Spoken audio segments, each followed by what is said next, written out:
साथियों, आप सभी का इस प्लेटफॉर्म पर स्वागत है।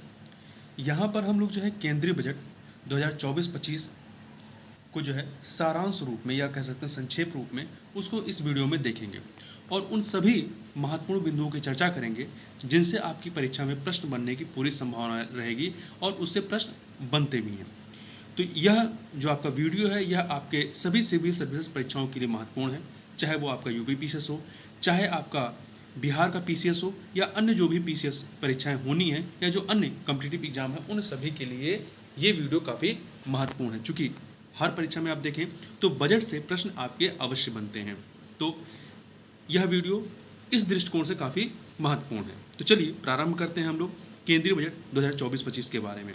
तो देखिए, वित्त मंत्री निर्मला सीतारमण ने 23 जुलाई 2024 को वित्त वर्ष 2024-25 के लिए अपना लगातार 7वां बजट पेश किया, जिसने पूर्व प्रधानमंत्री मोरारजी देसाई के रिकॉर्ड को पीछे छोड़ दिया है।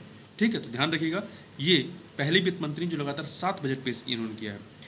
23 जुलाई को प्रस्तुत किया जाने वाला बजट जून में पुनः निर्वाचित होने के बाद भाजपा के नेतृत्व वाली एनडीए सरकार का पहला बजट है।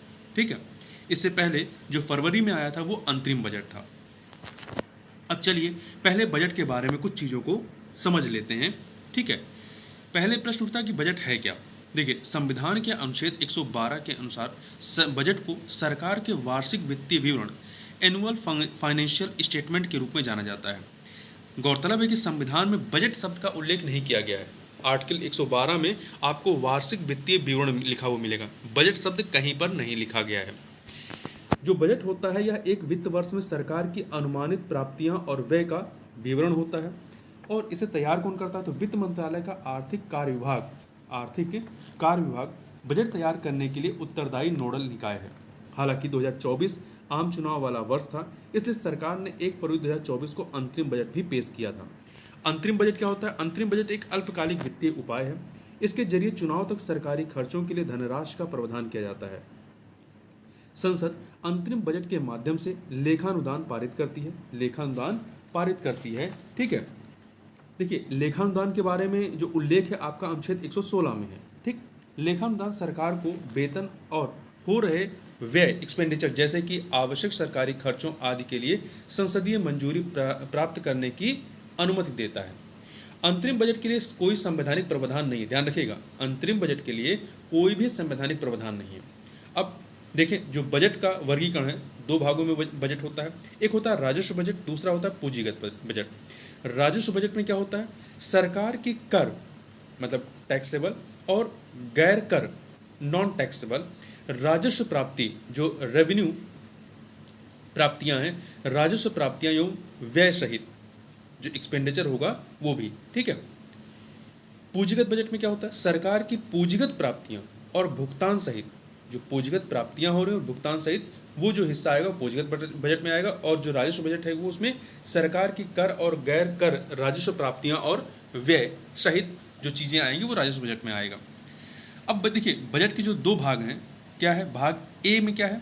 भाग ए में आपका है, जो भाग ए है इसमें यह बजट का व्यापक यानी समष्टि अर्थशास्त्रीय हिस्सा है। समष्टि अर्थशास्त्रीय हिस्सा है। इसके तहत सरकार की अलग अलग योजनाओं और प्राथमिकताओं की घोषणा की जाती है। इसके तहत अलग अलग क्षेत्रों के लिए निधि भी आवंटित की जाती है। वहीं जो भाग बी है यह वित्त विधेयक से संबंधित होता है। इसमें आयकर संबंधी संशोधन और अप्रत्यक्ष कर जैसे कराधान प्रस्ताव शामिल होते हैं। देखिए, प्रमुख बजट संबंधी जो दस्तावेज हैं उन दस्तावेजों को देख लेते हैं कौन से हैं। वित्त मंत्री के बजट भाषण के अलावा निम्नलिखित दस्तावेज संसद में प्रस्तुत किए जाते हैं। कौन कौन से? वार्षिक वित्तीय विवरण संविधान के अनुच्छेद 112 के तहत, अनुदान की मांगे अनुच्छेद 113 के तहत, वित्त विधेयक अनुच्छेद 110 के तहत, राजकोषीय उत्तरदायित्व और बजट प्रबंधन FRBM अधिनियम 2003 के तहत, अनिवार्य राजकोषीय नीति विवरण जिसमें माइक्रो इकोनॉमिक फ्रेमवर्क स्टेटमेंट और मध्यम अवधि की राजकोषीय नीति सह राजकोषीय नीति रणनीति विवरण शामिल होता है। इसके अतिरिक्त कुछ अन्य व्याख्यात्मक दस्तावेज होते हैं जिसमें व्यय बजट, प्राप्ति बजट, व्यय प्रोफाइल, बजट एक नज़र में, वित्त विधेयक में प्रावधानों की व्याख्या करने वाला ज्ञापन, आउटपुट परिणाम निगरानी फ्रेमवर्क तथा बजट 2024-25 की मुख्य विशेषताएं ये शामिल होती हैं। अब बजट की प्रक्रिया समझ लेते हैं। तो मोटे तौर पर जो बजट की प्रक्रिया है पूरी, वो आपकी 5 चरणों में कंप्लीट होती है। पहले चरण में क्या होता है, बजट की प्रस्तुति होती है संसद में, लोकसभा में, ठीक है। दूसरे चरण में संसद के दोनों सदनों में बजट पर सामान्य चर्चा होती है। फिर तीसरे चरण में स्थायी समितियों द्वारा अलग अलग मंत्रालयों की अनुदान मांगों की जांच की जाती है। स्थायी समितियों द्वारा अलग अलग मंत्रालयों की अनुदान मांगों की जांच की जाती है। फिर चौथा, अनुदान मांगों पर लोकसभा में विस्तृत चर्चा, अनुदान मांगों पर लोकसभा में विस्तृत चर्चा और मतदान होता है। फिर पांचवें स्टेज में क्या होता है, विनियोग और वित्त विधेयक पारित किया जाता है, ठीक है। संसद से विनियोग और वित्त विधेयक पारित होता है। तो ये 5 चरण होते हैं आपके। तो ये 5 चरण याद रखिएगा, कई बार क्रम लगाने के लिए पूछ लेता है। अब थोड़ा सा बजट पे आने से पहले, 2024-25 के बजट पे आने से पहले थोड़ा सा बजट का इतिहास देख लेते हैं। स्वतंत्रता पूर्व और स्वतंत्रता के बाद, स्वतंत्रता से पहले के बजट की बात करें तो भारत में पहली बार बजट जो है वो 7 अप्रैल 1860 को पेश किया गया था। और बजट प्रस्तुत करने वाले पहले वित्त सदस्य कौन थे, जेम्स विल्सन थे। नाम याद रखिएगा, जेम्स विल्सन ने 1860 में पेश किया था। अंतरिम सरकार के सदस्य लियाकत अली खान ने 1947-48 का बजट प्रस्तुत किया था। उसके बाद स्वतंत्रता के बाद की बात करें, स्वतंत्र भारत के प्रथम वित्त मंत्री आर.के. षणमुखम चट्टी ने 26 नवंबर 1947 को पहला बजट पेश किया था। तब से बजट की प्रक्रिया विकसित हुई है और लोक वित्त प्रबंधन के लिए एक महत्वपूर्ण साधन के रूप में उभरी है। साथ ही बजट हमारी अर्थव्यवस्था को आकार देने में हमारी लोकतांत्रिक प्रक्रियाओं की क्षमताओं को भी दर्शाता है। आगे चलते हैं। अब जो भाग ए है, बजट का जो भाग ए है, उसको सबसे पहले देख लेते हैं, ठीक है। तो बजट एक नज़र में, यहाँ पे प्राप्तियाँ, मतलब प्राप्तियों में आपके राजस्व प्राप्तियाँ और पूंजीगत प्राप्तियाँ दोनों हैं। व्यय वाले सेक्शन में भी क्या हो, राजस्व प्राप्तियाँ, राजस्व व्यय और मतलब राजस्व रेवेन्यू एक्सपेंडिचर और आपका पूंजीगत एक्सपेंडिचर, ये दोनों को यहाँ पर ये दोनों ही यहाँ पर शामिल होंगे। तो देखिए 2023-24 की हम लोग बात करें, 24-25 की, तो यहाँ पर देखिए जो बजट अनुमान है, मतलब राजस्व प्राप्तियाँ कितनी होनी है, उसका अनुमान कितना व्यक्त किया गया, 31,29,200 करोड़, ठीक है। वहीं पूंजीगत प्राप्तियां कितनी हैं, ये आपका 2024-25 के बजट अनुमान में 16,91,312, 16,91,312 लाख, ठीक है। मतलब इतना करोड़, सॉरी लाख नहीं, इतने करोड़, 16,91,312 करोड़। तो यदि आप राजस्व प्राप्ति और पूंजीगत प्राप्ति को दोनों को जोड़ दीजिए, दोनों को ऐड कर दीजिए, तो ये आ जाएगा आपका 48,20,512 करोड़। यदि इसको नियर अबाउट देखेंगे तो ये 48,21 लाख करोड़ रुपए, मतलब कुल जो बजट कितने का है, यदि यह पूछा जाए, प्रश्न पूछा जाता है कितने का, मतलब बजट कितने रुपए का है, तो जो 2024-25 का जो बजट है वो 48,21,000 या कह सकते हैं 48.21 लाख करोड़ रुपए का बजट है। अब जितनी प्राप्तियां होंगी तो यहाँ पर इसी प्राप्तियों को जब व्यय में आप देखेंगे तो राजस्व व्यय और पूंजीगत व्यय, इन दोनों को जब आप जोड़ेंगे तो जोड़ने पे ये जो व्यय एक्सपेंडिचर वाला ये जोड़ेंगे तो वो भी आपका 48.21 लाख करोड़ रुपए ही आएगा। मतलब जितना आपको पैसा होगा उतना ही खर्च करेंगे ना। तो ध्यान रखिएगा, ये आप संख्या याद रखिएगा, 48.21 लाख करोड़ रुपए का बजट इस बार का रहा है। वहीं यदि आप थोड़ा सा देखें 2023-24 का बजट, तो 2023-24 के बजट के लिए आप राजस्व वाला और पूंजीगत प्राप्तियों को जोड़ दीजिए तो ये करीब आपका 44.91 लाख करोड़ का आएगा। तो 2023-24 में ये कितना था, 44.91 लाख करोड़ का, जबकि 2024-25 में ये 48.21 लाख करोड़ रुपए है, ठीक है। अब आगे बढ़ते हैं। देखिए घाटे की प्रवृत्ति देख लेते हैं, ये कई बार पूछा जाता है राजकोषीय घाटा कितना अनुमानित है। तो बजट अनुमान 2024-25 में यदि देखें तो आप यहाँ पे 2024-25 का ही याद रखिएगा, यदि आपको अन्य याद रखना तो आप स्क्रीन पे देख सकते हैं। तो देखिए आपका जो 2024-25 बजट अनुमान में जो राजकोषीय घाटे का जो अनुमान है कितना है, राजकोषीय घाटा या रेवेन्यू डिफिसिट कह सकते हैं, राजकोषीय फिस्कल डेफिसिट कह सकते हैं, इसको इंग्लिश में फिस्कल डेफिसिट कहते हैं। ये 4.9% है जीडीपी का, ये आपका जीडीपी के परसेंट के रूप में है। तो 4.9% ऑफ जीडीपी। वहीं राजस्व घाटा रेवेन्यू डेफिसिट की बात करें तो 1.8% है जीडीपी का। वहीं प्राथमिक घाटा प्राइमरी डेफिसिट की बात करें तो ये कितना अनुमानित है 1.4% जीडीपी का। वहीं प्रभावी राजस्व घाटा इफेक्टिव रेवेन्यू डेफिसिट की बात करें तो ये 0.6% ऑफ जीडीपी।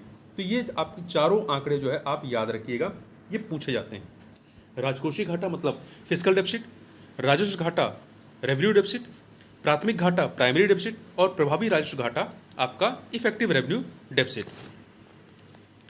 अब बात करते हैं इस बजट में 4 मुख्य वर्गों पर ध्यान दिया गया। अब ये 4 मुख्य वर्ग कौन कौन से, तो देखिए 4 कैटेगरी में डिवाइड किया गया है। पहला है अन्नदाता मतलब किसान, दूसरा है गरीब, तीसरा है युवा और चौथा है महिला। बजट की थीम जो है उसमें 4 चीजें शामिल हैं, रोजगार, कौशल विकास, एमएसएमई, सूक्ष्म लघु और मध्यम उद्यम और मध्यम वर्ग। जो इस बार का बजट है इसमें विकसित भारत के लिए बजट में 9 प्राथमिकताएं तय की गई हैं। अब ये 9 प्राथमिकताएं क्या हैं, जैसे 2023-24 के बजट में देखेंगे तो 7 प्राथमिकताएं थी, ठीक है, यहाँ पे 9 प्राथमिकताएं तय की गई हैं। अब ये 9 प्राथमिकताएं क्या हैं तो देख लेते हैं एक बार। कृषि में पहला है कृषि में उत्पादकता और लचीलापन, दूसरा है रोजगार एवं कौशल, तीसरा समावेशी मानव संसाधन विकास और सामाजिक न्याय, चौथा है विनिर्माण एवं सेवाएं, पांचवां शहरी विकास, छठा है ऊर्जा सुरक्षा और सातवां है अवसंरचना, आठवां नवाचार अनुसंधान एवं विकास और 9वां है अगली पीढ़ी के सुधार। ठीक है, अब हम लोग इसको एक एक करके देख लेते हैं। ये जो आपके 9 प्राथमिकता हैं, इन 9 प्राथमिकताओं में क्या क्या की चीज़ें की जाएंगी, मतलब क्या टारगेट रखे गए हैं, क्या अचीव करना है हमें, उनको देख लेते हैं। तो सबसे पहले हम लोग बात करते हैं कृषि क्षेत्र में उत्पादकता और लचीलापन वाला जो प्राथमिकता है, इसमें क्या क्या किया जाएगा। पहला, कृषि अनुसंधान की ओर बढ़ावा। इसके लिए उत्पादकता बढ़ाने और जलवायु अनुकूल किस्मों को विकसित करने पर ध्यान केंद्रित करने के लिए कृषि अनुसंधान व्यवस्था की व्यापक समीक्षा की जाएगी। नई किस्मों को जारी किया गया है। देखिए, किसानों द्वारा खेती करने के लिए 32 क्षेत्रीय और बागवानी फसलों की 109 नई उपज, देखिए ध्यान रखिए 32 क्षेत्रीय और बागवानी फसलों की 109 नई उच्च उपज वाली तथा जलवायु परिवर्तन अनुकूल किस्में जारी की जाएंगी। प्राकृतिक खेती की बात की गई है। अगले 2 वर्षों में प्रमाणन और ब्रांडिंग के जरिए, प्रमाणन सर्टिफिकेशन एंड ब्रांडिंग के जरिए देश भर में 1 करोड़ किसानों को प्राकृतिक खेती में शामिल किया जाएगा। कितने, तो ये आंकड़ा याद रखिएगा, 1 करोड़ किसानों को, ठीक है। इसके अतिरिक्त 10,000 आवश्यकता आधारित जैव इनपुट संसाधन केंद्र स्थापित किए जाएंगे। वहीं दलहन और तिलहन के लिए मिशन, देखिए अंतरिम बजट में जो आपका फरवरी में आया था, अंतरिम बजट में घोषित सरसों, मूंगफली, तिल, सोयाबीन और सूरजमुखी जैसे तिलहनों के लिए आत्मनिर्भरता प्राप्त करने हेतु रणनीति बनाई जा रही है। वहीं सब्जी उत्पादन और आपूर्ति श्रृंखला के लिए क्या है, सब्जी उत्पादन के लिए बड़े पैमाने पर क्लस्टर्स प्रमुख उपभोग केंद्रों के करीब विकसित किए जाएंगे। जो क्लस्टर्स हैं वो प्रमुख उपभोग केंद्रों के जो उपभोग केंद्र हैं, ठीक है, कंज्यूम सेंटर्स हैं, उसे करीब विकसित किए जाएंगे। वहीं सरकार सब्जी के संग्रहण, भंडारण और विपणन सहित उसकी आपूर्ति श्रृंखलाओं के लिए किसान उत्पादक संगठनों, सरकारी समितियों और स्टार्टअप्स को बढ़ावा देगी।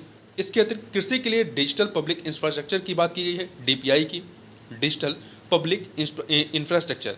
इसमें सरकार राज्यों के साथ साझेदारी में 3 वर्षों में, कितने 3 वर्षों में किसानों और उनकी भूमि के कवरेज के लिए कृषि में डीपीआई, डिजिटल पब्लिक इंफ्रास्ट्रक्चर के कार्यान्वयन को सुविधा प्रदान करेगी। डीपीआई का उपयोग करके 400 जिलों के खरीफ के लिए, 400 जिलों में खरीफ की जो फसल होती है, खरीफ के लिए डिजिटल फसल सर्वेक्षण किया जाएगा। तो किस फसल के लिए, खरीफ की फसल। पहले 6 करोड़ किसानों और उनकी जमीनों का विवरण किसान और भूमि रजिस्ट्रियों में लाया जाएगा। इसके अतिरिक्त 5 राज्यों में जन समर्थ आधारित किसान क्रेडिट कार्ड जारी किए जाएंगे। झींगा उत्पादन एवं निर्यात की बात की गई। झींगा ब्रूड स्टॉक्स हेतु न्यूक्लियस ब्रीडिंग सेंटर का एक नया नेटवर्क स्थापित करने के लिए वित्तीय सहायता प्रदान की जाएगी। झींगा पालन, प्रसंस्करण और निर्यात के लिए नाबार्ड के माध्यम से वित्त पोषण की सुविधा प्रदान की जाएगी। राष्ट्रीय सहयोग नीति के बारे में, इससे सहकारी क्षेत्र के सुव्यवस्थित, क्रमबद्ध एवं सर्वांगीण विकास हेतु प्रस्तावित किया जाएगा राष्ट्रीय सहयोग नीति को। अब बात कर लेते हैं दूसरी प्राथमिकता जो है, दूसरी प्राथमिकता आपकी है रोजगार और कौशल। इसके तहत क्या किया जाएगा, देखिए इसमें प्रधानमंत्री पैकेज के तहत कुछ पहल हैं। तो 2 तरह के, एक रोजगार से जुड़े प्रोत्साहन के लिए और एक है कौशल विकास के लिए। तो सबसे पहले हम लोग रोजगार से जुड़े प्रोत्साहन को देख लेते हैं। पहली योजना, पहली बार काम करने वाले युवाओं के लिए, फर्स्ट टाइम एम्प्लॉय के लिए क्या किया गया है, सभी औपचारिक क्षेत्रकों में कार्यबल का हिस्सा बनने वाले सभी नए व्यक्तियों को 1 महीने का पारिश्रमिक दिया जाएगा। पात्रता सीमा क्या है, योजना में शामिल होने के लिए प्रतिमाह अधिकतम 1 लाख रुपए तक का वेतन होना चाहिए। किस्तें कैसी होंगी इसकी, ईपीएफओ मतलब कर्मचारी भविष्य निधि संगठन में पंजीकृत पहली बार नियोजन प्राप्त करने वाले कर्मचारियों को 1 महीने का वेतन 15,000 रुपये तक प्रत्यक्ष बैंक अंतरण डीबीटी के जरिए 3 किस्तों में दिया जाएगा। वहीं जो योजना बी है, इसमें विनिर्माण क्षेत्र में रोजगार सृजन की बात की गई है। यह विनिर्माण क्षेत्र में फर्स्ट टाइम एम्प्लॉय के लिए है। पहले 4 वर्षों में कर्मचारी भविष्य निधि संगठन ईपीएफओ में अंशदान के लिए कर्मचारी और नियोक्ता दोनों को प्रोत्साहन दिया जाएगा। यदि फर्स्ट टाइम एम्प्लॉय की सेवाएं उसकी नियुक्ति के 12 महीनों के अंदर समाप्त कर दी जाती है तो नियोक्ता द्वारा सब्सिडी लौटा दी जाएगी। वहीं योजना सी क्या है, नियोक्ताओं को सहायता के लिए सरकार सभी नए कर्मचारियों के लिए 2 साल तक नियोक्ताओं के जो नौकरी दे रहे हैं कि 3,000 रुपये प्रतिमाह तक के ईपीएफओ अंशदान अपनी ओर से प्रदान करेगी। इस योजना में सभी क्षेत्रों में 1 लाख रुपए प्रतिमाह तक के वेतन वाले सभी अतिरिक्त नियोजनों एम्प्लॉयमेंट को कवर किया जाएगा। नए कर्मचारियों को ईपीएफओ में नए प्रवेशकर्ता होने की आवश्यकता नहीं है। अब कौशल विकास के संबंध बात करें, यहाँ 3 योजनाएं हो गई थी। चौथी योजना, यह राज्य सरकारों और उद्योग के सहयोग से कौशल विकास के लिए नई केंद्र प्रायोजित योजना है। इसके तहत 5 साल की अवधि में 20 लाख युवाओं को कौशल प्रदान करने का लक्ष्य रखा गया है। इसके लिए 1000 औद्योगिक प्रशिक्षण संस्थानों को हब एंड स्पोक मॉडल में परिणाम आधारित संस्थान के रूप में अपग्रेड किया जाएगा। हब एंड स्पोक मॉडल मतलब जैसे आपने साइकिल का रिम देखा होगा या पहिया, उसमें इस प्रकार से तीलियां होती हैं, मतलब इसका कोई एक केंद्र होगा, उससे सारी चीजें जुड़ी होंगी। ठीक है। 5वीं योजना, यह 5 साल में 1 करोड़ युवाओं को 500 शीर्ष कंपनियों में इंटर्नशिप 5 साल में 1 करोड़ युवाओं को, ये आंकड़ा याद रखिएगा, 500 शीर्ष कंपनियों में इंटर्नशिप के अवसर प्रदान करने की व्यापक योजना है। इसमें कंपनियों की भागीदारी स्वैच्छिक होगी। इंटर्नशिप प्राप्त करने वालों को 5,000 रुपये का मासिक भत्ता और 6,000 रुपये की एकमुश्त सहायता प्रदान की जाएगी। 5,000 रुपये की मासिक भत्ते के साथ 12 माह की प्रधानमंत्री इंटर्नशिप भी प्रदान की जाएगी।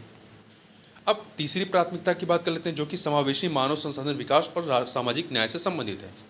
इसमें क्या क्या किया जाएगा, पहला सैचुरेशन यानी संपूर्ण अप्रोच इसमें लाया गया है।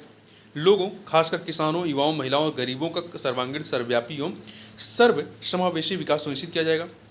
इसमें शिक्षा और स्वास्थ्य सहित सभी अलग अलग योजनाओं एवं कार्यक्रमों के सभी पात्र लोगों को इनमें शामिल किया जाएगा। साथ ही उनकी क्षमताओं में सुधार करके उन्हें सशक्त भी बनाया जाएगा। दूसरा, पूर्वोदय एक योजना है। क्या है, पूर्वोदय विकास भी विरासत भी, ध्यान रखिएगा, पूर्वोदय पूछा जा सकता है। पूर्वोदय विकास भी विरासत भी, यह संसाधनों से भरपूर बिहार, झारखंड, पश्चिम बंगाल, उड़ीसा और आंध्र प्रदेश, बिहार, झारखंड, पश्चिम बंगाल, उड़ीसा और आंध्र प्रदेश जैसे पूर्वी राज्यों के सर्वांगीण विकास की एक योजना है। इसका उद्देश्य इन राज्यों में आर्थिक अवसर पैदा करके विकसित भारत का लक्ष्य हासिल करना है। इसी में अमृतसर कोलकाता औद्योगिक गलियारा विकसित किया जाएगा। पूर्वोदय विकास भी विरासत भी में क्या है, अमृतसर कोलकाता औद्योगिक गलियारा विकसित किया जाएगा, जिसमें गया कहाँ पे, बिहार में गया में एक औद्योगिक नोड का विकास भी शामिल है। आंध्र प्रदेश पुनर्गठन अधिनियम की बात की गई है। वित्त वर्ष 2024-25 में 15,000 करोड़ रुपए की वित्तीय सहायता की व्यवस्था की जाएगी आंध्र प्रदेश के लिए। पोल्लावरम सिंचाई परियोजना को पूरा किया जाएगा, जो कि आंध्र प्रदेश का है, ताकि राष्ट्र की खाद्य सुरक्षा सुनिश्चित की जा सके। विशाखापत्तनम चेन्नई औद्योगिक गलियारे में कोपरथी नोड और हैदराबाद बेंगलुरु औद्योगिक गलियारे में ओरवाकल नोड में जल आपूर्ति, बिजली आपूर्ति, रेलवे, सड़क जैसी आवश्यक अवसंरचनाएं विकसित की जाएंगी। प्रधानमंत्री आवास योजना चाहे वो ग्रामीण हो या शहरी के तहत देश में ग्रामीण और शहरी क्षेत्रों में 3 करोड़, ध्यान रखिए, दोनों मिलाकर के 3 करोड़ अतिरिक्त घर बनाए जाएंगे। ये आंकड़ा याद रखिएगा। महिलाओं के नेतृत्व में विकास, देखिए बजट में महिलाओं और लड़कियों को लाभ पहुंचाने वाली योजनाओं के लिए 3 लाख करोड़ रुपए, कितना, 3 लाख करोड़ रुपए जो है से अधिक आवंटित किए गए हैं। प्रधानमंत्री जनजाति उन्नत ग्राम अभियान, इसके तहत 63,000 गाँव, कितने, 63,000 गाँवों को कवर करते हुए जनजातीय समुदायों की सामाजिक आर्थिक स्थिति में सुधार किया जाएगा। इससे 5 करोड़ जनजातीय लोगों को लाभ पहुंचेगा। पूर्वोत्तर में बैंक शाखाओं की बात की गई है। देश के पूर्वोत्तर राज्यों में इंडिया पोस्ट पेमेंट बैंक, जो इंडिया पोस्ट पेमेंट बैंक है कि 100 से कितनी 100 से अधिक शाखाएं खोली जाएंगी। तो ये आंकड़ा याद रखिए, कितनी 100 से अधिक शाखाएं खोली जाएंगी। चौथी प्राथमिकता क्या है? विनिर्माण एवं सेवाओं से संबंधित है। इसके तहत सूक्ष्म लघु और मध्यम उद्यमों एमएसएमई को बढ़ावा देने के लिए सहायता की जाएगी। इसमें विनिर्माण क्षेत्र के एमएसएमई के लिए क्रेडिट गारंटी योजना लाई गई है। इसमें गिरवी या कोलेट्रल या थर्ड पार्टी गारंटी के बिना मशीनरी और उपकरण की खरीद के लिए एमएसएमई की सावधि ऋण मतलब इंग्लिश में टर्म लोन देने हेतु एक क्रेडिट गारंटी योजना शुरू की जाएगी। एमएसएमई को ऋण देने के लिए नया मूल्यांकन मॉडल लाया गया है। एमएसएमई की ऋण चुकाने की क्षमता का आकलन करने के लिए सार्वजनिक क्षेत्र के बैंक किसी बाहरी संस्था पर निर्भर रहने के बजाय अपने यहाँ स्वयं सिस्टम विकसित करेंगे। अगली चीज क्या है? आर्थिक संकट के दौरान एमएसएमई को ऋण सहायता देना। एमएसएमई को उनके आर्थिक संकट के दौरान बैंक ऋण देने के लिए नई प्रणाली शुरू की जाएगी। बैंक ऋण देने के लिए नई प्रणाली शुरू की जाएगी। वहीं मुद्रा ऋण, जो मुद्रा योजना, उसके तहत जो तरुण श्रेणी, 3 श्रेणियां है ना, तो उसमें जो तरुण श्रेणी है, इसके अंतर्गत मुद्रा ऋणों की अधिकतम सीमा जो पहले 10 लाख रुपए तक की थी, उसको बढ़ा करके कितना कर दिया गया? 20 लाख, डबल कर दिया गया है। 10 लाख रुपए से बढ़ा करके 20 लाख रुपए कर दिया गया। हालांकि इसका लाभ केवल उन उद्यमियों को ही मिलेगा जिन्होंने इसी श्रेणी मतलब तरुण श्रेणी के तहत लिए गए पहले के ऋणों को पूरी तरह चुका दिया गया है उनके द्वारा। अगला है ट्रेड्स, TREDS, ट्रेड्स में शामिल होने की अनिवार्यता का दायरा बढ़ाया गया है।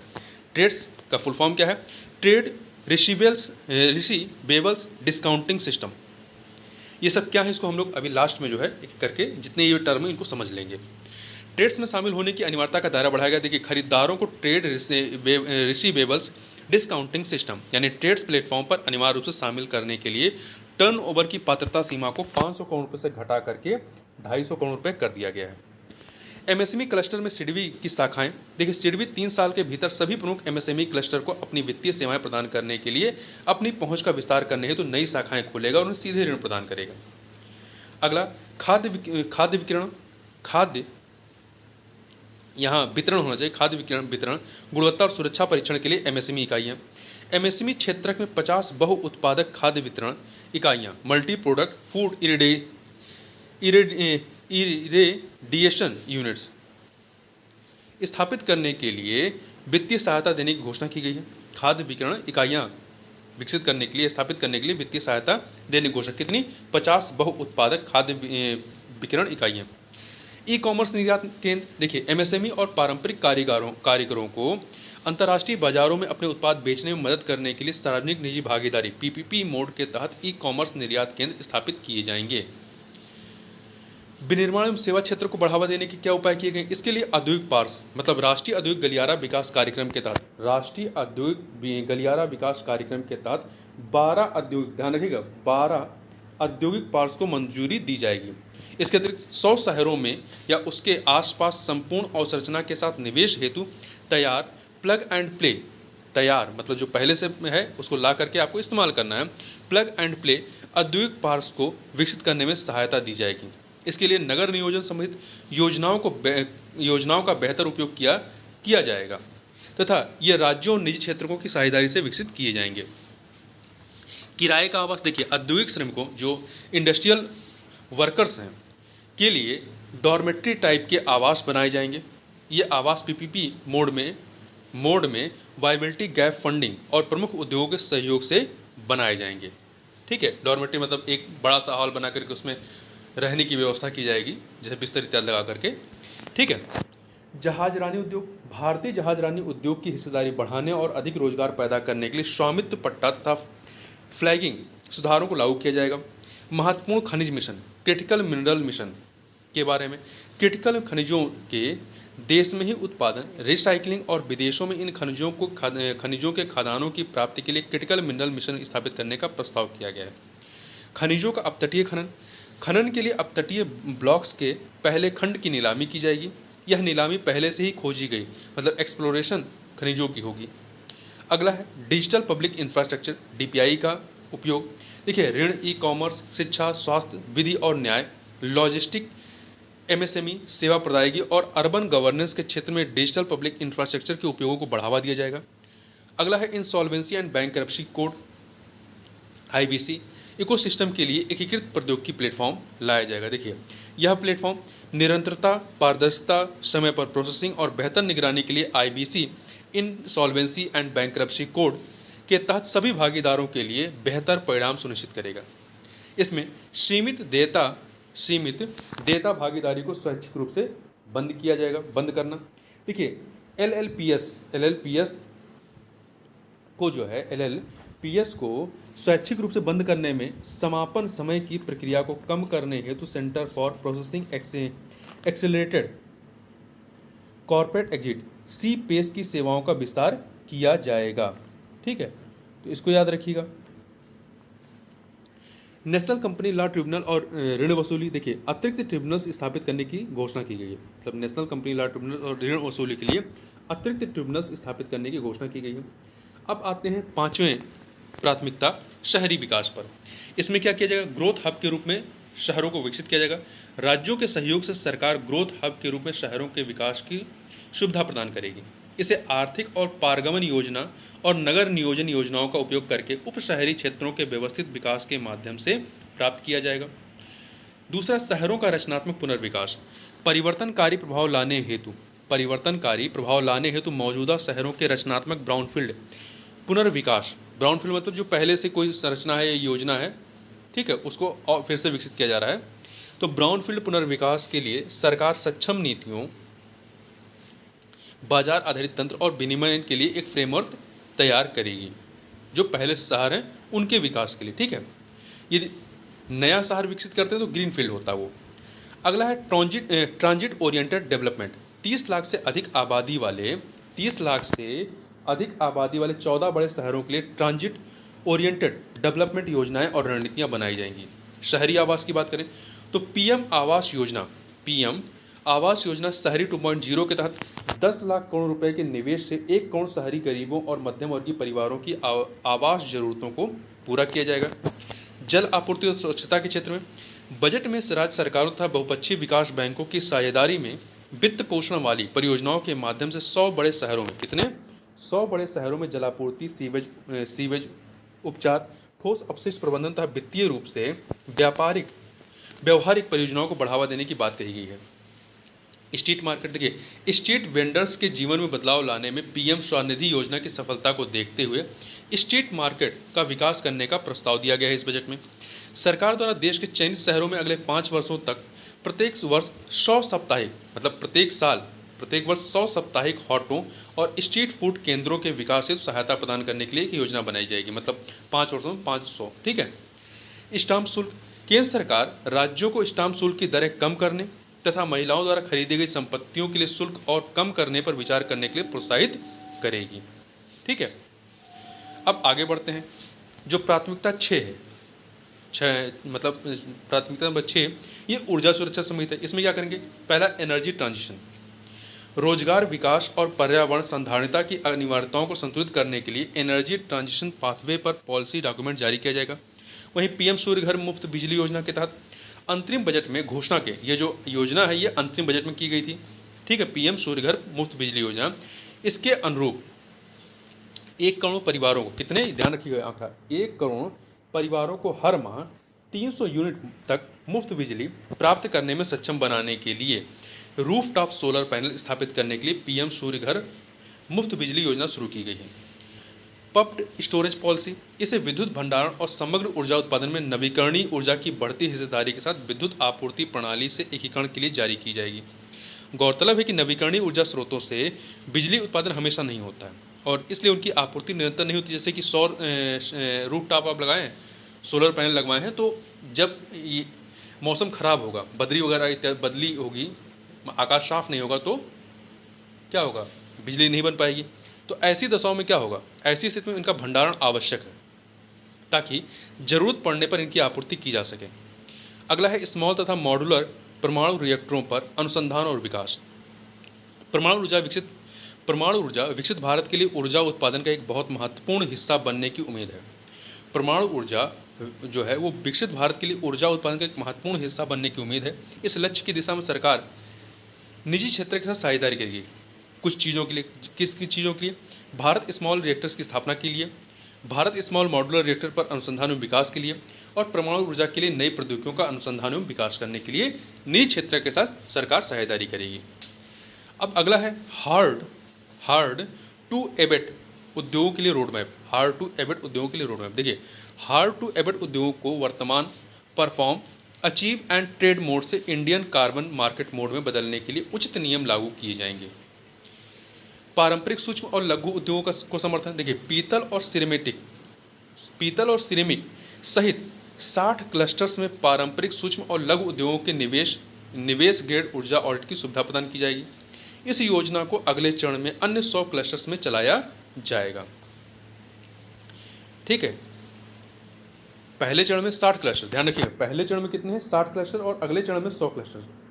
अब अगला जो प्राथमिकता है, 7वां, अवसंरचना। इसमें पहला, केंद्र सरकार द्वारा अवसंरचना में निवेश किया जाएगा। देखिए, सकल घरेलू उत्पाद जीडीपी का 3.4% पूंजीगत व्यय के लिए दिया जाएगा। राज्य सरकार द्वारा अवसंरचना में निवेश है तो राज्यों को सहायता देने के लिए ब्याज मुक्त दीर्घकालिक ऋण के लिए बजट में 1.5 लाख करोड़ रुपए आवंटित किए गए हैं। अवसंरचना में निजी निवेश के लिए, देखिए अवसंरचना में केंद्र सरकार निवेश कर रही है, राज्य और फिर निजी निवेश। निजी क्षेत्र द्वारा अवसंरचना में निवेश को बायबिलिटी गैप फंडिंग, बीजीएफ और सक्षम नीतियों और विनियमों के माध्यम से बढ़ावा दिया जाएगा। बाजार आधारित वित्त पोषण फ्रेमवर्क लाया जाएगा।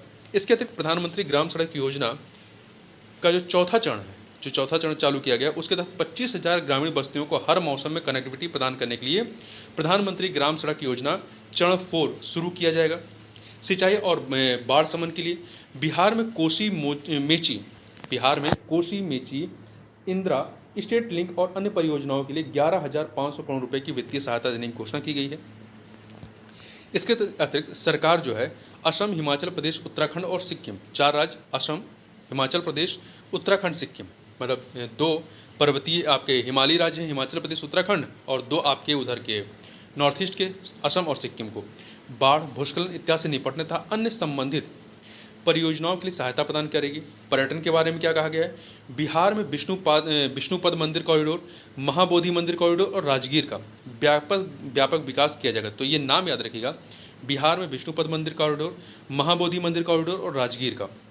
इसके अतिरिक्त नालंदा विश्वविद्यालय को उसके गौरवशाली स्वरूप में पुनर्जीवित करने के अलावा एक पर्यटन केंद्र के रूप में विकसित किया जाएगा तथा बजट में उड़ीसा के मंदिरों, स्मारकों, शिल्प कौशल, वन्यजीव अभ्यारण्यों, प्राकृतिक परिदृश्य और प्राचीन समुद्र तटों के विकास के लिए सहायता प्रदान करने की घोषणा की गई है। अब नवा जो प्राथमिकता है उसकी बात कर लेते हैं। आठवां जो प्राथमिकता है, इसमें नवाचार, अनुसंधान और विकास की बात की गई है। पहला क्या है, अनुसंधान नेशनल रिसर्च फंड की स्थापना की जाएगी। अनुसंधान नेशनल रिसर्च फंड, इसका गठन आधारभूत अनुसंधान तथा प्रोटोटाइप के विकास को बढ़ावा देने के लिए किया गया है। दूसरा, निजी क्षेत्र द्वारा संचालित अनुसंधान, निजी क्षेत्र द्वारा वाणिज्यिक स्तर पर अनुसंधान एवं नवाचार को बढ़ावा देने के लिए 1 लाख करोड़ रुपए के वित्त पोषण का प्रावधान किया गया है। अंतरिक्ष आधारित अर्थव्यवस्था के लिए अगले 10 वर्षों में अंतरिक्ष आधारित अर्थव्यवस्था का आकार बढ़ा करके 5 गुना तक करने के लिए 1,000 करोड़ रुपए का वेंचर कैपिटल फंड गठित किया जाएगा। अब नवी प्राथमिकता देख लेते हैं। इसमें क्या है, अगली पीढ़ी के सुधार। पहला, आर्थिक नीति फ्रेमवर्क। इसका उद्देश्य, आर्थिक नीति फ्रेमवर्क का उद्देश्य क्या है, इसका उद्देश्य आर्थिक विकास के लिए व्यापक दृष्टिकोण अपनाने और रोजगार के अवसरों को सुविधाजनक बनाने तथा उच्च विकास दर को बनाए रखने के लिए अगली पीढ़ी के सुधारों का दायरा निर्धारित करना। इसमें सुधारों को आर्थिक प्रोत्साहन देना।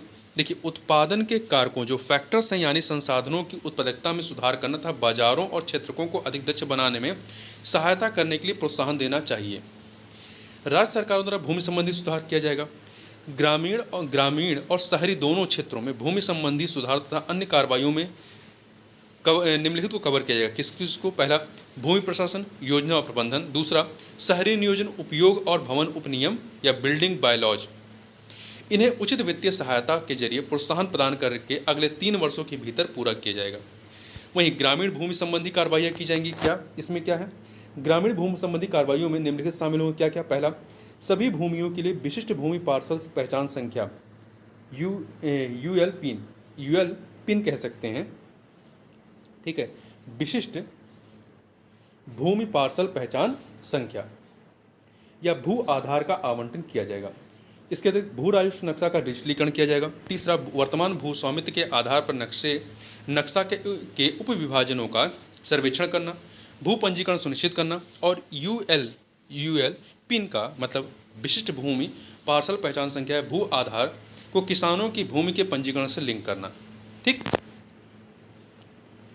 तो इसके अतिरिक्त शहरी भूमि संबंधी कार्रवाई, शहरी क्षेत्रों में भूमि अभिलेखों को जीआईएस मैपिंग के जरिए डिजिटल रूप में उपलब्ध करवाया जाएगा। और श्रम संबंधी सुधार क्या होंगे इसमें, इसके तहत ई श्रम पोर्टल को अन्य पोर्टल के साथ व्यापक रूप से एकीकृत करके वन स्टॉप सॉल्यूशन की सुविधा प्रदान की जाएगी तथा तेजी से बदलते श्रम बाजार, कौशल आवश्यकताओं और उपलब्ध नौकरियों को एक ही स्थान पर उपलब्ध कराने के लिए ओपन आर्किटेक्चर डेटाबेस तैयार कराया जाएगा या किया जाएगा। नौकरियों के इच्छुक लोगों को संभावित नियोक्ताओं और कौशल प्रदाताओं से जोड़ने के लिए मैकेनिज्म तैयार किया जाएगा। श्रम सुविधा और समाधान पोर्टल स्थापित किया जाएगा। इसमें उद्योग और व्यापार संबंधी नियमों के पालन को आसान बनाने के लिए पोर्टल्स का नवीनीकरण किया जाएगा। अगला है इसमें पूंजी और उद्यमिता संबंधी सुधार। देखिए, पहला इसमें क्या है, वित्तीय क्षेत्र के लिए दृष्टिकोण और रणनीति।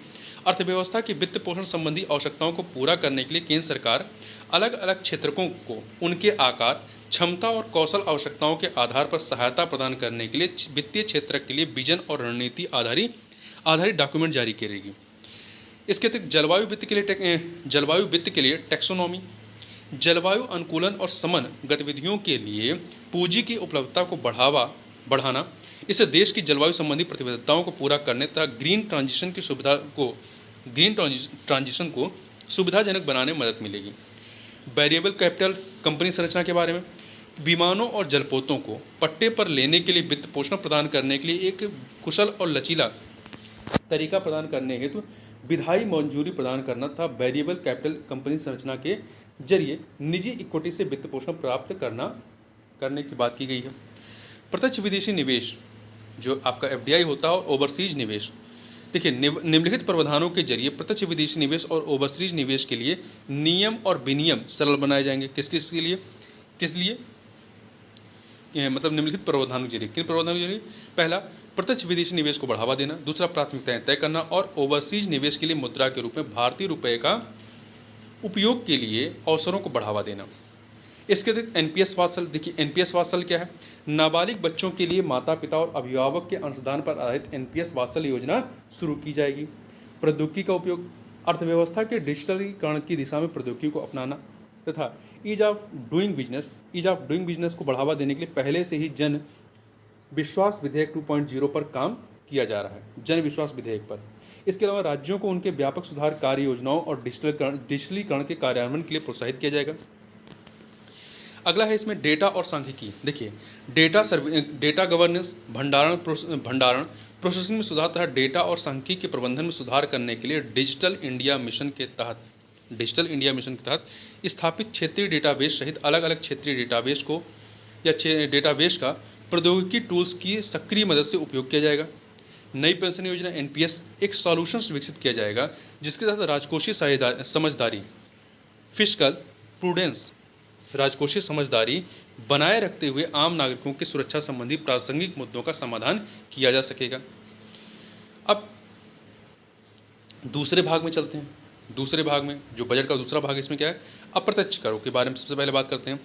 जीएसटी का सरलीकरण और विस्तार की बात की गई। सरकार कर संरचना को और अधिक सरल व तर्कसंगत बनाने का प्रयास करेगी तथा शेष क्षेत्रों में भी विस्तारित करने का प्रयास करेगी। दूसरा, व्यापार सुविधा प्रदान करना।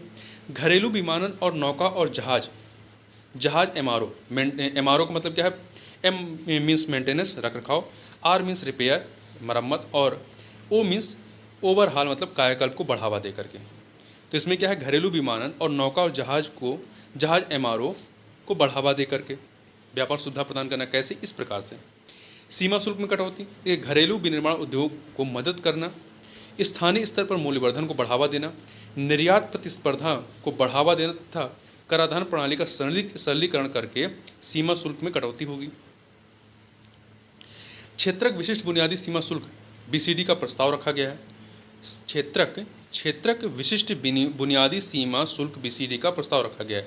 इसमें देखिए सीमा शुल्क घटाया गया है किन किन चीज़ों का, एक्सरे उपकरण का, मोबाइल फ़ोन और चार्जर, सोना चांदी और प्लेटिनम, 2 क्रिटिकल खनिज, चमड़ा और वस्त्र और समुद्री उत्पाद, मतलब इनके दाम घट जाएंगे।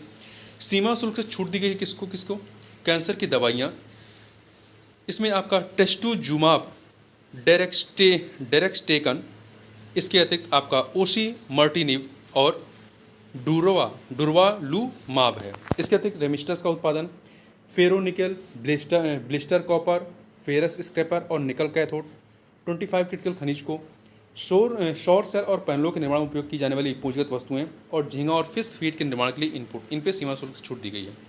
अभी तक हमने अप्रत्यक्ष कर की बात की, इनडायरेक्ट टैक्सेस की, अब प्रत्यक्ष कर की बात करें तो इसमें क्या किया गया है, आयकर अधिनियम 1961 की व्यापक समीक्षा की जाएगी, ऐसा कहा गया है। नई कर व्यवस्था लाएगी। नई कर व्यवस्था देखिए, वित्तीय वर्ष 2022-23 में कॉर्पोरेट टैक्स का 58% हिस्सा जो है नई कर व्यवस्था के तहत एकत्रित किया गया। नई कर व्यवस्था जो लाई गई थी उसमें वित्तीय वर्ष 2022-23 में कॉर्पोरेट टैक्स का 58% हिस्सा जो है वो नई कर व्यवस्था के तहत एकत्रित किया गया। 2023-24 में 2/3 से अधिक लोगों ने नई व्यक्तिगत आयकर व्यवस्था न्यू इनकम टैक्स रिजिम का लाभ उठाया है। वेतनभोगी कर्मचारियों के लिए मानक कटौती स्टैंडर्ड्स डिडक्शन को 50,000 रुपये से बढ़ा करके 75,000 रुपये कर दिया गया है। पेंशन भोगियों के लिए पारिवारिक पेंशन पर कटौती डिडक्शन 15,000 रुपये से बढ़ा करके 25,000 रुपये कर दिया गया है। कर स्लैब में संशोधन किए गए हैं। अब कर स्लैब में संशोधन क्या है उसको अभी हम लोग देख लेंगे, ठीक है। धर्मार्थ संस्थाओं और टीडीएस के लिए रिटर्न फाइल करने की प्रणाली का सरलीकरण किया गया है। इसमें धर्मार्थ संस्थाओं के लिए 2 अलग अलग कर छूट व्यवस्थाओं को आपस में विलय किया जाएगा तथा कई तरह के भुगतानों और ई कॉमर्स के लिए टीडीएस दरों में कटौती की गई है। इसके अतिरिक्त म्यूचुअल फंड या यूटीआईज द्वारा यूनिट्स की पुनर्खरीद पर लगाई गई 20% टीडीएस दर को वापस ले लिया गया है। कर्मचारी वेतन से टीडीएस की कटौती के बदले टीसीएस क्रेडिट का दावा कर सकते हैं। टीडीएस के भुगतान में देरी को अपराध नहीं माना जाएगा। इसके अतिरिक्त रीअसेसमेंट का सरलीकरण। रीअसेसमेंट केवल तभी किया जा सकेगा जब अघोषित आय 50 लाख रुपए से अधिक हो, 50 लाख रुपए से अधिक हो और मामला 3 से 5 वर्ष पुराना हो। अगला है पूंजीगत लाभ कैपिटल गेन का सरलीकरण और युक्तिकरण किया गया है। कुछ वित्तीय परिसंपत्तियों पर शॉर्ट टर्म कैपिटल गेन, जो शॉर्ट टर्म कैपिटल गेन है उसको बढ़ा करके 20% किया गया है। और वहीं सभी वित्तीय और गैर वित्तीय परिसंपत्तियों पर लॉन्ग टर्म कैपिटल गेन्स बढ़ा करके 12.5% किया गया है, ठीक। इसके अतिरिक्त कुछ वित्तीय परिसंपत्तियों पर कैपिटल गेन की छूट सीमा बढ़ा करके 1.25 लाख रुपए प्रतिवर्ष की गई है। कैपिटल गेन की छूट सीमा जो है वो बढ़ा करके 1.25 लाख रुपए प्रतिवर्ष की गई है। करदाता सेवाओं का डिजिटलीकरण, अगले 2 वर्षों में इसका डिजिटलीकरण कर दिया जाएगा। देखिए, मुकदमेबाजी और अपील के संबंध में क्या प्रावधान किए गए। मुकदमेबाजी को कम करने और अंतर्राष्ट्रीय कराधान में निश्चितता सुनिश्चित करने के लिए सेफ हार्बर रूल्स का विस्तार किया गया। अब सेफ हार्बर रूल क्या है उसको भी हम लोग बाद में देखेंगे, ठीक है। रोजगार और निवेश के लिए क्या प्रावधान है। स्टार्टअप इकोसिस्टम को बढ़ावा देने के लिए सभी वर्गों के निवेशकों के लिए एंजल टैक्स को समाप्त कर दिया गया। ध्यान रखिएगा, 2024-25 के बजट में जो है आपका एंजल टैक्स जो है उसको समाप्त कर दिया गया है। भारत में क्रूज पर्यटन को बढ़ावा, जो आपके क्रूज होते हैं, पर्यटन को बढ़ावा देने के लिए घरेलू स्तर पर क्रूज संचालन करने वाली विदेशी शिपिंग कंपनियों के लिए सरल कर व्यवस्था लागू की जाएगी तथा विदेशी कंपनियों पर कॉर्पोरेट टैक्स या कॉर्पोरेट कर की दर जो है 40% से घटा करके कितनी कर दी गई है, 35% कर दी गई है। वहीं कर आधार टैक्स बेस को बढ़ाने के लिए क्या किया गया है। प्रतिभूतियों के फ्यूचर एंड ऑप्शन ट्रेडिंग पर सिक्योरिटी ट्रांजैक्शन टैक्स दरें बढ़ाई गई हैं तथा कंपनियों द्वारा बाजार में जारी किए गए अपने ही शेयरों की पुनर्खरीद मतलब बाई बैक से प्राप्त आय पर कर लगाया जाएगा। इसके अतिरिक्त सामाजिक सुरक्षा लाभ, सोशल सिक्योरिटी बेनिफिट्स के लिए क्या है। नियोक्ताओं द्वारा एनपीएस के लिए कर्मचारियों के वेतन से की जाने वाली कटौती की राशि उनके वेतन के 10% से बढ़ा करके कितना कर दिया गया है, 14% तक की जाएगी। 10 से बढ़ा करके 14% तक की जाएगी। दूसरा, 20 लाख रुपए मूल्य तक की छोटी चल विदेशी संपत्तियों की जानकारी न देने पर जुर्माने का प्रावधान समाप्त कर दिया गया है। वित्त विधेयक में जो अन्य प्रमुख प्रस्ताव हैं वो क्या है। पहला, 2% का इक्विलाइजेशन लेवी को वापस ले लिया गया, 2% का, ठीक है। दूसरा, अंतर्राष्ट्रीय वित्तीय सेवा केंद्र IFSC में स्थापित कुछ फंड्स और यूनिट्स को भी कर छूट का प्रावधान किया गया है। इसके अतिरिक्त बेनामी लेन देन निषेध अधिनियम 1988 के तहत दोष सिद्धि प्रक्रिया में सुधार के लिए पूर्ण और सत्य प्रकटीकरण पर बेनामीदार को दंड और अभियोजन से छूट प्रदान की गई है। बेनामी लेन देन निषेध अधिनियम 1988 के तहत दोष सिद्धि प्रक्रिया में सुधार के लिए पूर्ण और सत्य प्रकटीकरण पर बेनामीदार को दंड और अभियोजन से छूट प्रदान की गई है। यदि आप स्वयं बता देंगे तो कोई दंड नहीं मिलेगा। अब बात करते हैं कि रुपया जो है कहाँ से आता है, मतलब जो अब रेवेन्यू जनरेट होता है गवर्नमेंट को पैसा कहाँ से मिलता है, किस मद से कितना, और रुपया खर्च कहाँ, किस मद में कितना अधिक खर्च करता है। देखिए ये 100 रुपये मतलब 100 पैसे में के हिसाब से शो किया गया है, तो यहाँ पे परसेंट वाइज देखेंगे, ठीक है। देखिए रुपया कहाँ से आता है, मतलब सरकार को पैसा कहाँ से मिलता है। सबसे अधिक पैसा देखिए सरकार को कहाँ से मिलता है, 27% जो है उधार और अन्य देयताओं से 2024-25 के बजट में। तो ये आंकड़े याद रखिए महत्वपूर्ण है। सबसे अधिक पैसा कहाँ से मिलता है सरकार को, आय कहाँ से होती है, 27% जो होती है वो उधार और अन्य देयताओं से। इसके बाद दूसरे नंबर पे आपका देखिए क्या है, दूसरे नंबर पे आपका आता है आयकर 19% यहाँ से। तीसरे नंबर पे आपका आता है 18% जीएसटी और अन्य कर से। चौथे नंबर पे आपका आता है 17% निगम कर, कॉर्पोरेट टैक्स, ठीक है। इसके बाद आपका आता है जो अगला नंबर है 5वां, 9% गैर कर प्राप्तियों से। इसके बाद छठे नंबर पे आपका आता है 5% केंद्रीय उत्पाद शुल्क।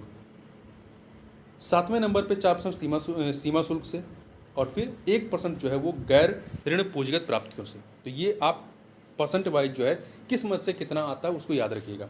अब रुपया जाता कहाँ है, तो सबसे अधिक सरकार को खर्च कहाँ करना पड़ता है, तो यहाँ पे देखिए 21% जो है वो करों और शुल्कों में राज्यों का हिस्सा है। करों और शुल्कों में राज्यों का मतलब 21% जो हिस्सा है सरकार का, मतलब कह सकते हैं कि 1 रुपये में 21 पैसा जो है वो करों और शुल्कों में राज्यों के हिस्से के रूप में राज्यों को मिलता है।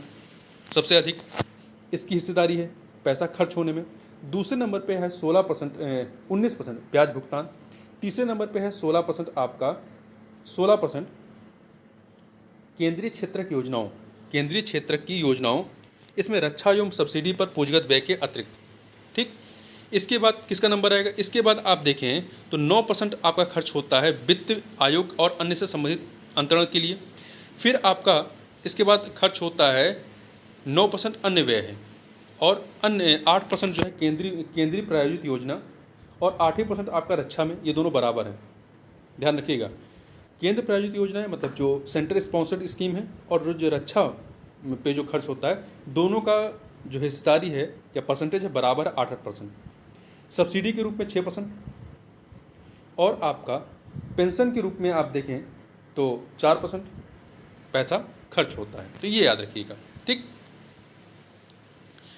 अब जो शब्दावलियां हैं उनको जानने से पहले हम लोग जो अन्य कुछ चीज़ें बजट में की गई उनको भी यहाँ पर समझ लेते हैं। यहाँ पर हम लोग देख लेते हैं कि जो नई कर व्यवस्था में संशोधित टैक्स कर संरचना है, जो टैक्स स्लैब में परिवर्तन किया गया है वो कैसे किया गया है, उसको भी आप यहाँ पर याद रखिएगा। देखिए 0 से 3 लाख रुपए तक के लिए शून्य मतलब टैक्स लगेगा। 3 से 7 लाख रुपए तक जो है 5%, 7 से 10 लाख रुपए के लिए 10%, 10 से 12 लाख रुपए 15%, 12 से 15 लाख रुपए 20%, और 15 लाख से अधिक है तो आपको 30% जो है टैक्स आपको देना पड़ेगा, ठीक है। नई कर व्यवस्था में वेतनभोगी कर्मचारियों को आयकर में 17,500 रुपये तक का कर लाभ होना है। इसके अतिरिक्त लगभग 4 करोड़ वेतनभोगियों और पेंशन भोगी आयकर में राहत पाएंगे। वेतनभोगी कर्मचारियों के लिए जो स्टैंडर्ड डिडक्शन है हम लोग पहले भी देख चुके हैं कि 50,000 रुपये से बढ़ा करके 75,000 रुपये करने का प्रस्ताव है, और पेंशन भोगियों के लिए पारिवारिक पेंशन पर कटौती जो डिडक्शन है वो 15,000 रुपये से बढ़ा करके 25,000 रुपये करने का प्रस्ताव है। अब देखिए राज्यों और संघ राज्य क्षेत्रों को जो कुल अंतरण है, जो बजट का जो पैसे का जो अंतरण है वो कितना है। देखिए आपका 2022-23 से देखें तो ये लगातार बढ़ता ही गया है। 2022-23 से परसेंटेज जो है बढ़ा है। आप 2022-23 में ये जो अंतरण था कितना था, 2022-23 में आप देखेंगे तो ये 17.06 लाख करोड़ रुपए था जो राज्यों और संघ शासित प्रदेशों को मिला। वहीं 2023-24 में जो है आपका जो संशोधित अनुमान था, बजट अनुमान तो आपका 18.65 लाख करोड़ था, परंतु संशोधित अनुमान में ये 20.99 लाख करोड़ रुपए था। वहीं 2024-25 में बात करें तो 2024-25 में जो है कितना है 23.49 लाख करोड़, ध्यान रखिएगा 23.49 लाख करोड़ रुपए, ठीक है।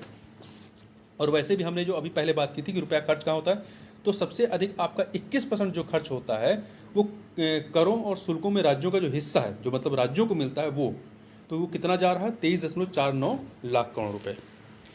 इसके अतिरिक्त देखें कि कैसे खर्च होगा केंद्र सरकार का पैसा।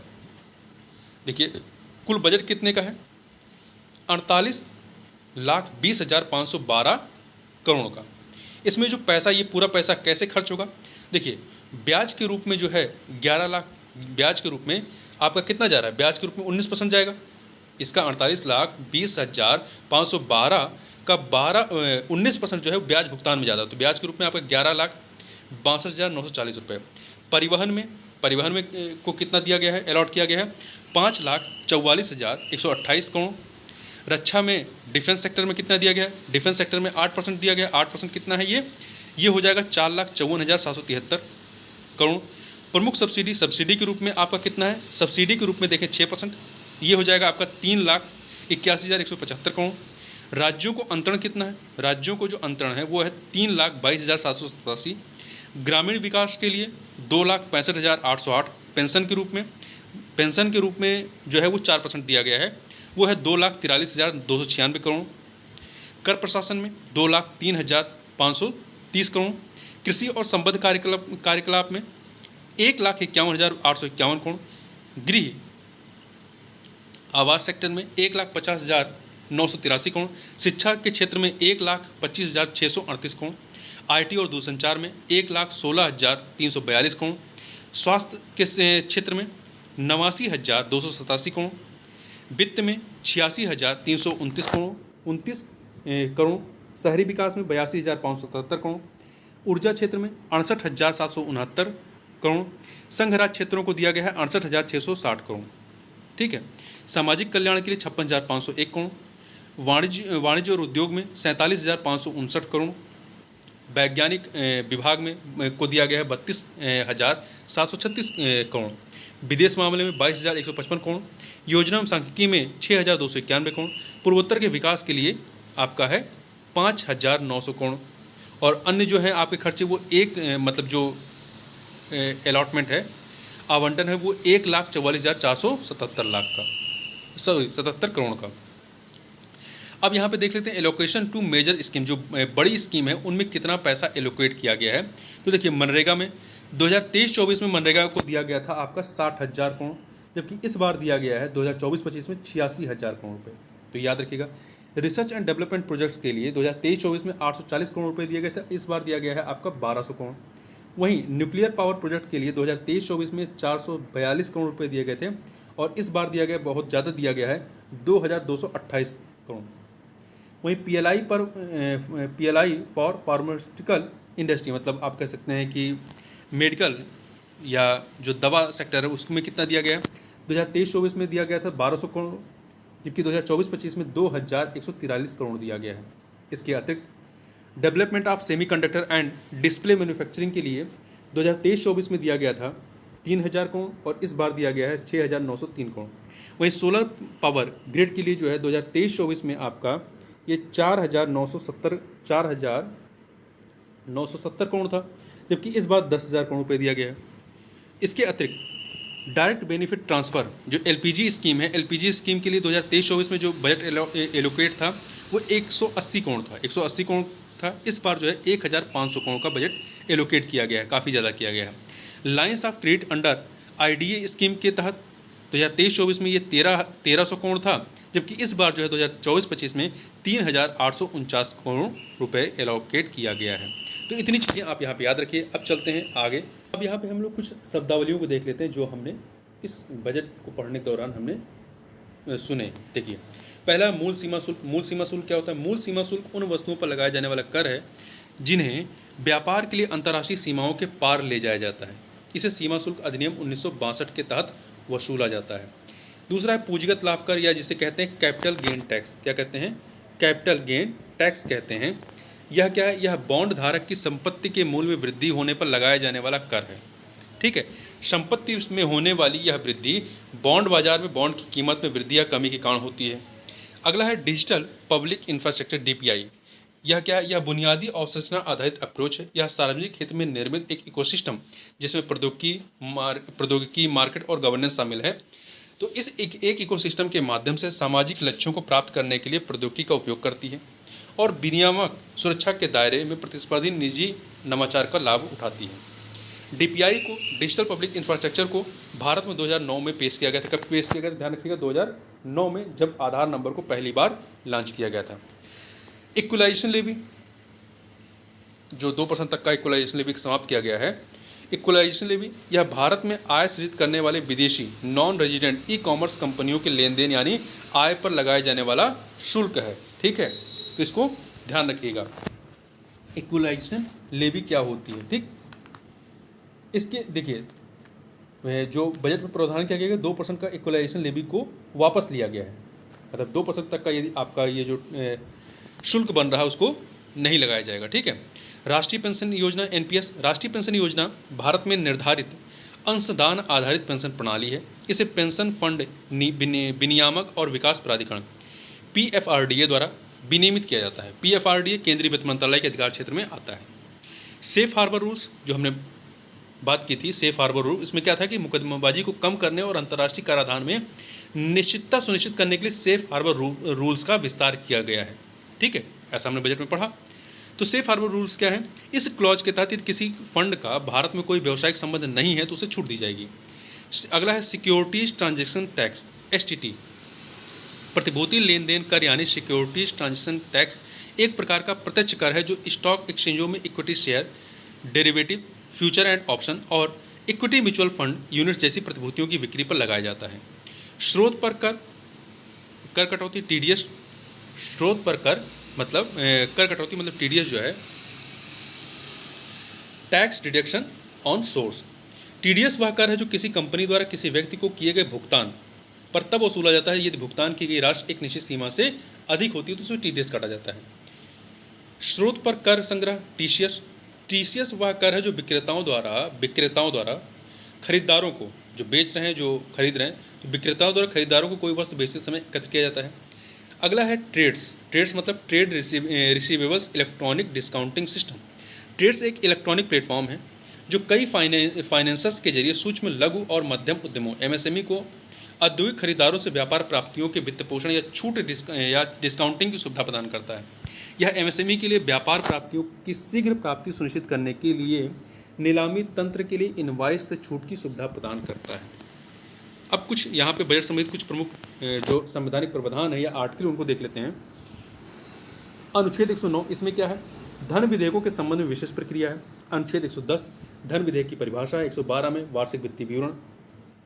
अनुच्छेद 113 संसद में प्राक्कलनों के संबंध में प्रक्रिया। 114 में विनियोग विधेयक। 115 में अनुपूरक, अतिरिक्त या अधिक अनुदान। 16 में लेखानुदान, प्रत्यानुदान और अपवादानुदान है। 117 में वित्त विधेयकों के संबंध में विशेष प्रावधान। देखिए 117 में आपका वित्त विधेयकों के संबंध में विशेष प्रावधान है, जबकि 109 में क्या है, धन विधेयकों के संबंध में विशेष प्रक्रिया है। ठीक है, 150 में संघ और राज्यों के खातों का प्रारूप है। 151 में लेखा परीक्षा रिपोर्ट। अनुच्छेद 265 में क्या है, कानून के प्राधिकार के बिना कर नहीं लगाए जाने चाहिए, ऐसा कहा गया है। 266 में क्या है, संघ और राज्यों के संचित निधि और सार्वजनिक खातों के बारे में। आकस्मिक निधि, ये कई बार पूछा गया, 267 में आर्टिकल 267 आकस्मिक निधि की बात करता है। 275 संघ से कुछ राज्यों को अनुदान के रूप में जो ग्रांट मिलते हैं। अनुच्छेद 280 वित्त आयोग है। 81 में वित्त आयोग की सिफारिशें हैं और 292 में क्या है, भारत सरकार द्वारा उधार लेने के बारे में। ठीक है, तो इस प्रकार से यहाँ पर हम लोगों ने जो बजट है 2024-25 उसके जो भी महत्वपूर्ण बिंदु थे उन महत्वपूर्ण बिंदुओं को हम लोगों ने इस वीडियो में समावेशित किया है। तो इस वीडियो में बस इतना ही, मिलते हैं नेक्स्ट वीडियो में, तब तक के लिए बहुत बहुत धन्यवाद।